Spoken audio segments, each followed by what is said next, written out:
कि अरे ये चोरवा चोरवा पूरा इंडिया में चोरा रहा था, पकड़ल बिहार में।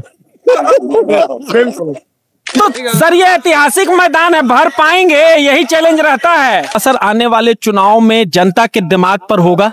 असर हुआ तब न रोड पर है जी। कोई हम लोग भाड़े पर तो बुलाए नहीं थे जी। नमस्कार, आप देख रहे हैं महाखबर। मैं सुधाकर सिंह गांधी मैदान में मौजूद हूं। हमारे साथ कांग्रेस के बिहार के अध्यक्ष हैं राजेश राम जी। इन्हीं से समझते हैं कि तैयारियां कैसी हैं, कल क्या इस ऐतिहासिक मैदान में क्या ऐतिहासिक होगा, क्या यहां से इबारत लिखी जाएगी, तमाम मुद्दों पे बातचीत होगी। सर ये ऐतिहासिक मैदान है, भर पाएंगे, यही चैलेंज रहता है।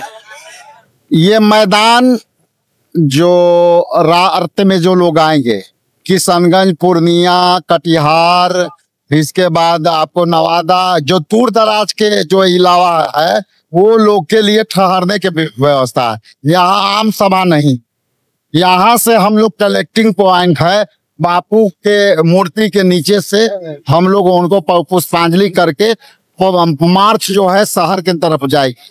और ये शहर के अंदर लगभग 2 से 2.5 लोग दिखेंगे और ये अब तक का सबसे ऐतिहासिक मार्च होगा वोटर अधिकार यात्रा का। लगातार जनता का समर्थन आपको मिल रहा है, सड़कों पर जनता स्वागत के लिए अपने नेता के लिए थी, लगता है कि ये वोट में कन्वर्ट होगा? देखिए, अभी हम वोटरों के अधिकार देने के लड़ाई लड़ रहे हैं और वोटर ही के वोट देने के अधिकार छीट गए हैं, तो ये हम वोट अपनी बात करके पैमानी हो जाएगी। इसलिए हमारी लड़ाई, हमारे नेता राहुल गांधी जी लड़ाई जो लड़ रहे हैं वो वोटरों के संविधान में दिए अधिकारों को से वंचित करने की लड़ाई लड़ रहे हैं और इसमें सब वंचित समाज के लोग के नाम काटा है। उसको लड़ाई जब वो चूड़ेंगे तब न वोट की बात आएगी। इसलिए ये वोटर अधिकार यात्रा की तैयारी है।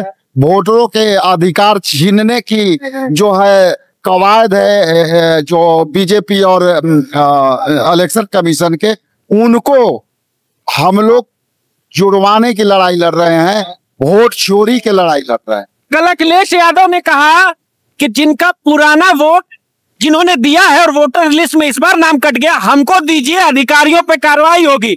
राहुल गांधी जी उधर अलग धमका रहे हैं चुनाव आयोग के लोगों को, तो धमका धमकी से चलेगा सर? धमका धमकी नहीं के, सजेशन है जी।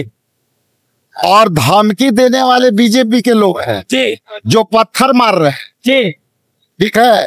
और ये धमकी नहीं है, सजेशन है, सुझाव है जी, ठीक है। और ये बात सही है कि यदि वोटरों का अधिकार छीना गया तो ये जनता लड़ाई लड़ेगी, ये जनता लड़ाई लड़ेगी। परिवर्तन होगा सर? बिल्कुल, परिवर्तन के चलते ही तो पत्थरबाजी हो रही है, डर गए हैं।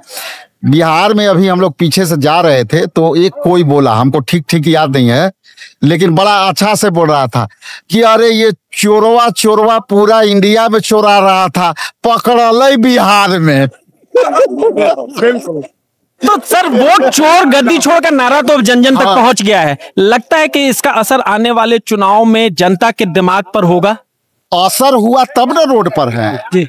कोई हम लोग भाड़े पर तो बुलाए नहीं थे जी। जनता, देखिए एक्चुअली बात समझने वाली है कि राहुल गांधी जी ने जिस तरह से प्रेस कॉन्फ्रेंस कर करके और एक्सपोज किया, तो एक राजनेता और लोकसभा में प्रतिपक्ष के नेता यदि प्रामाणिक तौर से बात किया तो वो लोगों को जब अपने आस पास मोहल्ले में नाम कटे हुए देखा तो लोगों के दिमाग में आया कि नहीं, राहुल गांधी जी जो बात बोल रहे हैं सच बात है। और उसी सच बात लोगों को भा गई।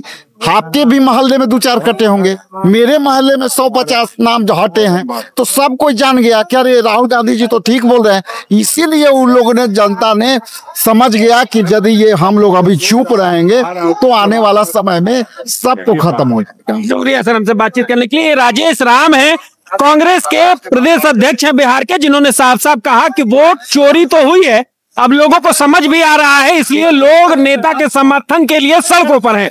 आप क्या इस बारे में सोचते हैं? हमें कमेंट सेक्शन में जाकर जरूर बताएं। बने रहे महाखबर के साथ, मैं सुधाकर सिंह, धन्यवाद।